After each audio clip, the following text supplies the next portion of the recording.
വിശുദ്ധ മാർക്കോസിന്റെ സുവിശേഷം 8-ാം അധ്യായം 13 മുതൽ 16 വരെയുള്ള തിരുവചനങ്ങൾ. അവൻ അവരെ വിട്ട് വീണ്ടും വഞ്ചിയിൽ കയറി മറുകരയിലേക്ക് പോയി. ശിഷ്യന്മാർ അപ്പം എടുക്കാൻ മറന്നുപോയിരുന്നു.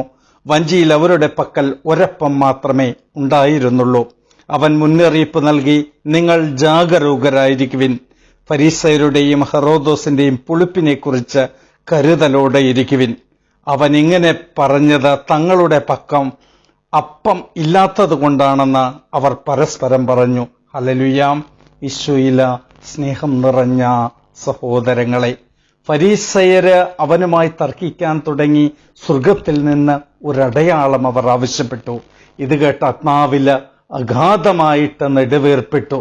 ഈ തലമുറ അടയാളം അന്വേഷിക്കുന്നു, ഈ തലമുറയ്ക്ക് അടയാളം നൽകപ്പെടുകയില്ല എന്ന് പറഞ്ഞ് അവൻ അവരെ വിട്ട് വഞ്ചിയിൽ കയറി മറുകരയിലേക്ക് പോകുന്നു. അവൻ മുന്നറിയിപ്പ് നൽകി, നിങ്ങൾ ജാഗരൂകരായിരിക്കുവിൻ. ഫരീസയരുടെയും ഹെറോദോസിന്റെയും പുളിപ്പിനെക്കുറിച്ച് കരുതലയോടെ ഇരിപ്പിൻ. ഹല്ലേലൂയ. കർത്താവ് സ്വയം തിരുത്താൻ ആഗ്രഹിക്കാത്ത ഫരീസയരെ ഉപേക്ഷിക്കുന്നു. എന്നാൽ തിരുത്താൻ ആഗ്രഹിക്കുന്നിടത്ത് കർത്താവ് അത് തിരുത്തി കൊടുക്കുമെന്നാൽ തിന്മ പരിഹരിക്കാത്തിടത്തു നിന്ന് പോകണം. അതിനാൽ കർത്താവ് വഞ്ചിയിൽ കയറി മറുകരയിലേക്ക് പോകുന്നു. ശിഷ്യന്മാര് അപ്പം എടുക്കുവാനായിട്ട് മറന്നിരുന്നു.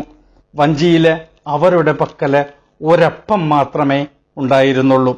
ഫരീസയരുടെയും ഹെറോദോസിന്റെയും പുളിമാവിന് കരുതലോടെ ഇരിക്കുവാൻ പറയുമ്പോൾ അവർ തങ്ങളുടെ കൈവശമുള്ള അപ്പം ഇല്ലാത്തതുകൊണ്ടാണെന്ന് ശിഷ്യന്മാര് തെറ്റിദ്ധരിക്കുന്നു. ഫരീസയരുടെ പുളിമാവ് എന്ന് പറയുന്നത് മാനുഷിക നിയമങ്ങളെ അതല്ലെങ്കിൽ അവരുടെ പാരമ്പര്യങ്ങളെ ദൈവകൽപ്പനകളായിട്ട് യഥേഷ്ടം ഉപയോഗിക്കുകയും ദൈവകൽപ്പനകളെ അത് മറച്ചു പിടിക്കുകയും ചെയ്യുന്ന ഒരു പ്രവൃത്തി. ഈശോയില സ്നേഹം നിറഞ്ഞ സഹോദരങ്ങളെ, നമുക്കിടയിലും ഇതുപോലുള്ള ദൈവകൽപ്പനകളെ വളച്ചൊടിച്ച മാനുഷിക പ്രമാണങ്ങളെ ദൈവകൽപ്പനകളാക്കി പഠിപ്പിക്കുന്നവരും അനുസരിക്കാൻ നിർബന്ധിക്കുന്നവരെയും നമുക്ക് കാണാം.